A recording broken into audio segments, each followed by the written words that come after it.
সৃজিতের shooting সেটে আহত অভিনেতা ফাল্গুনী চট্টোপাধ্যায়।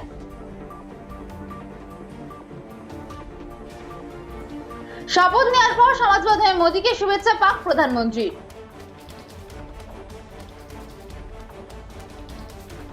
পার্ক স্ট্রিট এবং ক্যামাক স্ট্রিটের সংযোগস্থলে পার্ক সেন্টারে ভয়াবহ অগ্নিকাণ্ড। রিয়াসি জঙ্গি হামলায় বিদেশি যোগ, জানা গেছে এই ঘটনায় যুক্ত রয়েছেন 4 জন বিদেশি। নিটের প্রশ্নপত্র ফাঁসের অভিযোগ মামলায় ন্যাশনাল টেস্টিং এজেন্সিকে নোটিশ সুপ্রিম কোর্টের।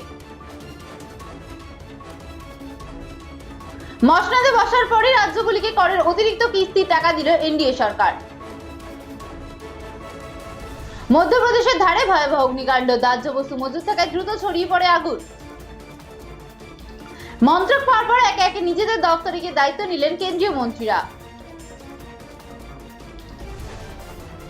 ট্রেনে উঠতে গিয়ে দুর্ঘটনা, ভিড়ের চাপে পড়ে গিয়ে 2 পায়ে কাটা গেল কিশোরী।